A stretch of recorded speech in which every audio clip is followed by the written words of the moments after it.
Today we're going to be talking about box fill for device boxes. This article 314, uh, it covers almost 2 pages of the code book, but it's not that difficult. Most of it is some charts and such and some allowances that we have to accomplish. But the first thing to understand about box fill is that it's all about planning up front of like how many wires you're going to have in a box versus what size box you have. And like I said, it's all planning. Planning up front, planning throughout, and sticking to that plan. 1416, which is the number of conductors in outlet, device boxes, and junction boxes, and conduit bodies, which we're not going to go over. Boxes and conduit bodies shall be of an approved size to provide free space for all enclosed conductors, and in no case shall the volume of the box as calculated by 314.16a be less than 314.16b. And it's 314.16b that we'll probably pay more attention to because we're going to be selecting boxes based on the wiring counts and device counts that we need. A little bit further on in this code, we have some standard boxes, which are in a table in 3.4.16a. Not all boxes are listed in that table. So it has this other section where it defines what other boxes are going to end up using. And something important to understand about this is that if you're using, say, metal boxes, where you can add a plaster ring or an extension box or something like that, it's going to be the entire volume of the box. So you end up doing the box plus the mud ring to accomplish the total volume of the box and base your conductor fill against that box with its ring. In this table, 314.16a, which covers metal boxes only, and some pretty standard ones. We've got the square boxes, round octagonal, got some 4 and 11/16 down in here too. But let's take a look at this. For instance, we have a 4 square box, 1.5 inch deep, and it's got a total box volume in cubic inches at 21 inches, right? And then if we look at the maximum number of conductors, and this isn't just conductors, it's conductors and devices, we can look down from number 12, look down here to the 4 square 1.5 inch deep, and it's a maximum of 9 conductors allowed in that box. And you can do the same for different wire sizes, different box sizes, etc.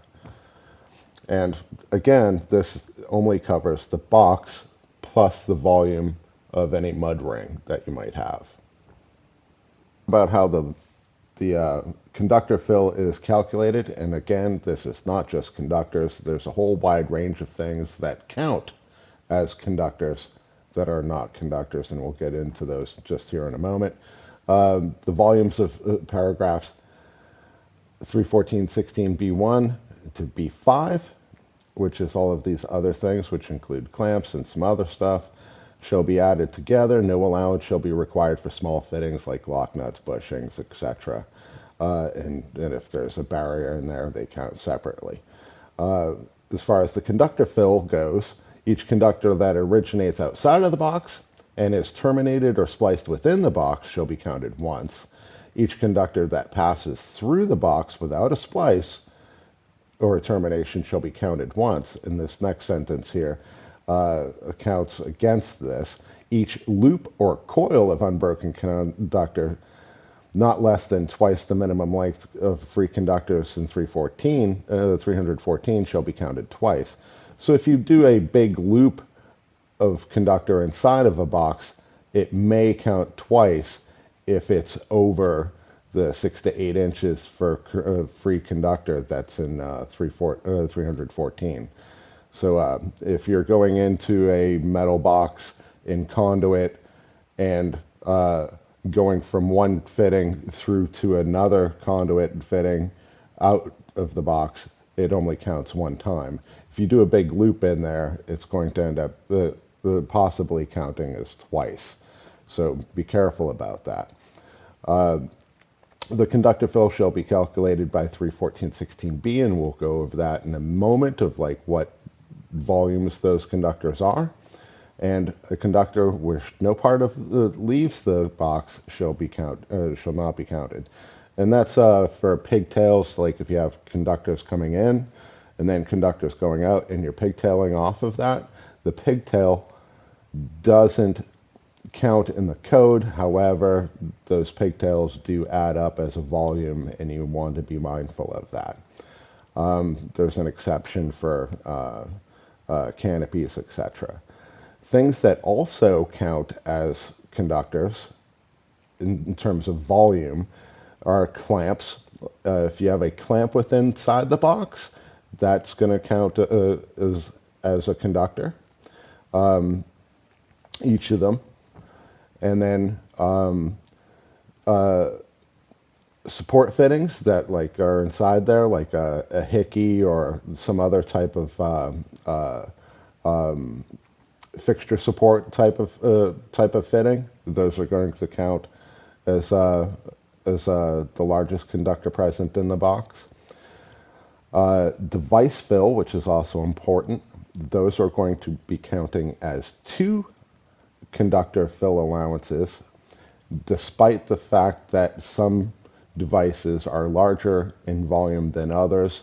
Like a regular receptacle doesn't take up much, like a simple single pole switch doesn't take up as much, but a dimmer or a GFI has a much larger volume, and you're going to want to think about that, how tight those boxes are getting. If you have to try to push a GFI in there against its conductors, you might end up shorting something on the inside of the box. And then this is a recent change. Equipment grounding conductor fill. It used to be that all conductors for grounding counted as 1. And then around 2017, they changed the language of the code to be a little bit strange. Let's read over this one real quick. Where up to 4 equipment grounding conductors or equipment bonding jumpers enter a box, a single volume allowance in accordance with 314.16b shall be made based on the largest equipment grounding conductor or equipment bonding jumper entering a box, and a quarter volume allowance be made for each additional equipment grounding conductor that enters the box based on the largest equipment grounding conductor or equipment bonding conductor inside the box. So if you have 4 number 12s only in there, they count as 4 number 12s. If you have 4 14s and then 1 12, unfortunately, all of those conductors count as 12, and then that 5th one counts as a quarter of an allowance as the 12. If you have another one, that counts as another quarter. If you have another one, it counts as another quarter, etc.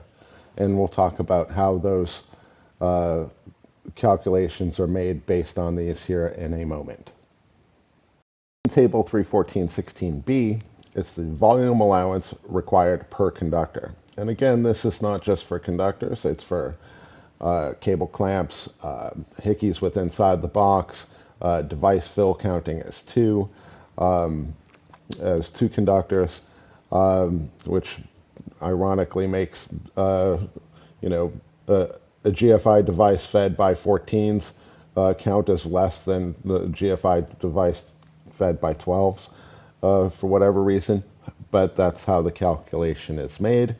And we're just going to go over these ones very quickly. The size of the conductor is given a volume allowance in square inches that we count for space for the box. So what we're looking at here is number 14 counts as 2 cubic inches, and a number 12 counts as 2.25 cubic inches. You should memorize these. Number 10 Sometimes I have to go back and look that up, but that's a 2.5. 8 is 3. Number 6 is 5 cubic inches. For a range box, this may be important, but these are the things that we're going to apply as we calculate how much space is inside a box for the devices that we need. Okay. Let's talk very briefly about clamp fill. This one particular box, the one gang here, does not have a clamping mechanism inside the box. These ones, however, all do, and they're only counted if they're used, technically. If you use it, it starts to count. Where and then black buttons also have a clamping mechanism inside of the box, where if we zoom in here, if you use a set screw Romex connector, they don't count as clamp fill. Again, this is kind of a persnickety item. If you were taking a code test, it counts. If you're standing in front of an inspector who's questioning your box fill, it counts. But black buttons generally are small enough that we don't typically count them, but technically they do. And if we look at the language of the code, it says where one or more internal clamps, whether factory or field supplied, are present in the box, a single box volume and an allowance in accordance of 314.16b shall be made based on the largest conductor present in the box. This means if you have a blend of 14 and 12, they count as a 12. No allowance shall be made shall be required for a cable connector with its clamping mechanism outside of the box. So if there's a clamping mechanism outside of the box, and in the case of like a set screw Romex connector, the clamp is outside, it doesn't count. So let's take a look at a box that we use commonly, which is a one-gang adjustable Carlon box. It has a total box volume of 21 cubic inches. It does not have any clamps inside of the box, so it does not count as clamp fill. It has no support fittings inside of the box. It doesn't support that. It will end up having a device, so based on our number 12 coming in, it's going to be 2.25 times 2, counting for the device, no matter if it's a GFI or a USB outlet or so on, but you want to end up thinking about the volume of those items when you go to put those types of items in a box. And then equipment grounding conductor fill. Since it's going to be less than 4, they'll count as 1. But if there's more than 4, of course, we're going to have to add that quarter of 2.25 to the total volume. But let's take a look at how this will look for a 12-2 coming in to feed it, and a 12-2 going out to feed the next box. We'll end up having 2.25 times 2 for coming in at 4.5, and then another 12-2 going out, which is 2.52 times 2 for another 4.5. The device is 2.25 times 2 for another 4.5.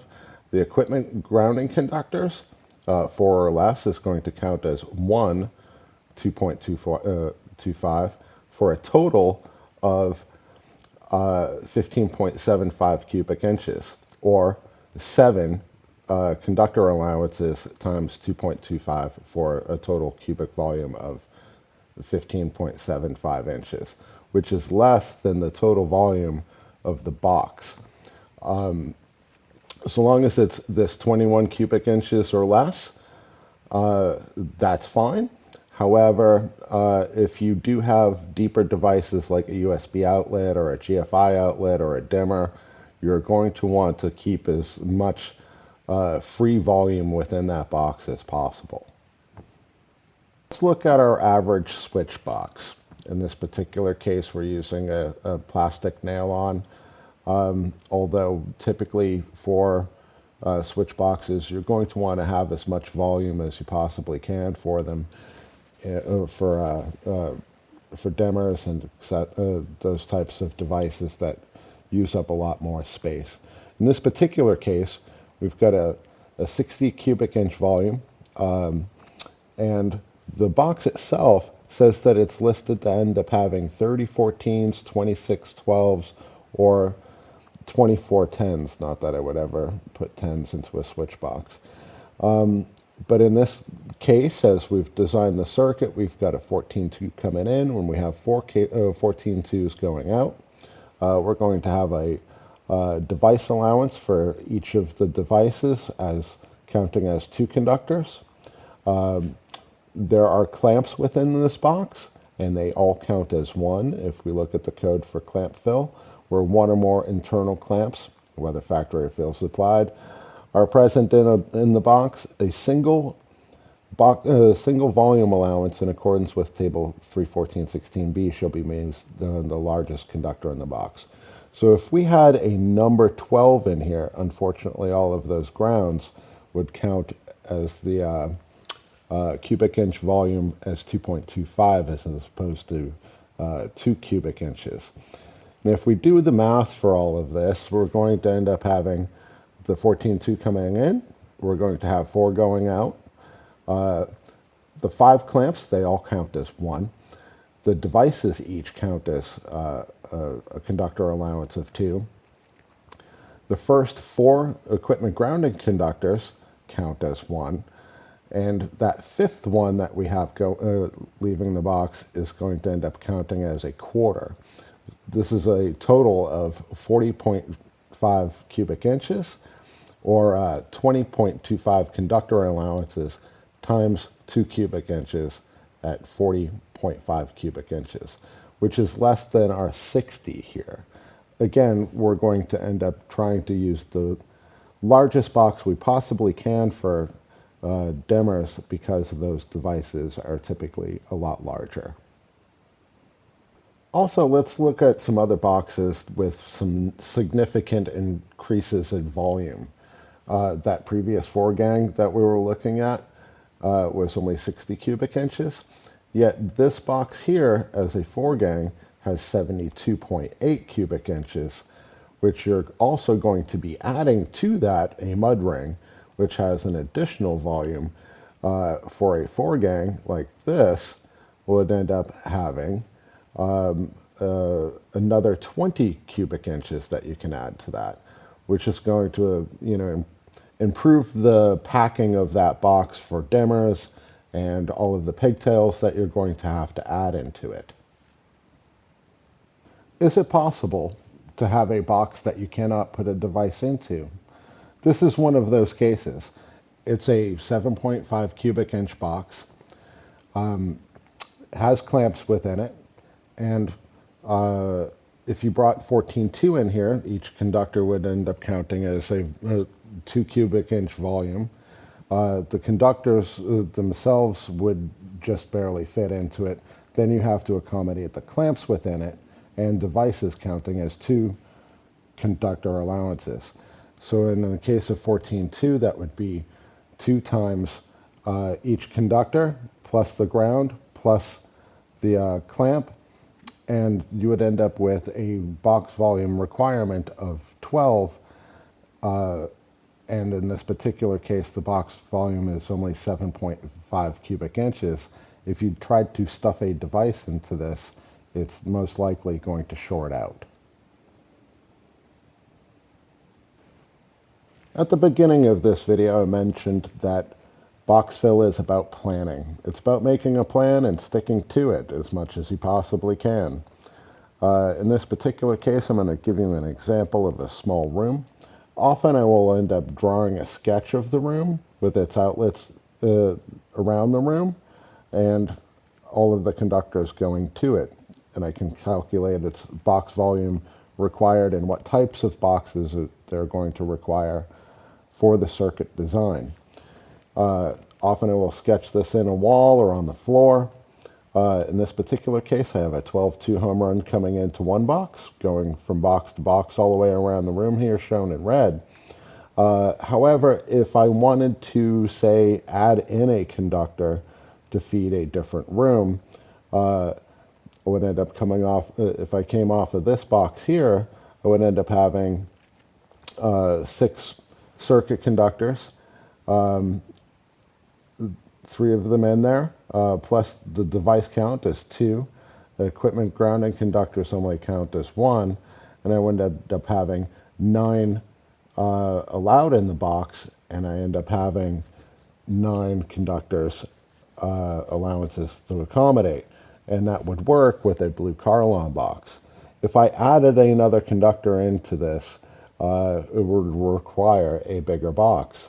Instead of taking this conductor here from this box, I would end up probably going to this box because it's a better box to come from. It's only got one coming in. It can have one going out and would have uniform box fill around the room and have a more linear circuit. In closing, I'm going to be putting some PDFs available in the description of this video, along with this one about standard line diagram and layout, which goes over circuit design, residential and commercial, so that you can better plan your box fill and better plan circuits before you start running wiring.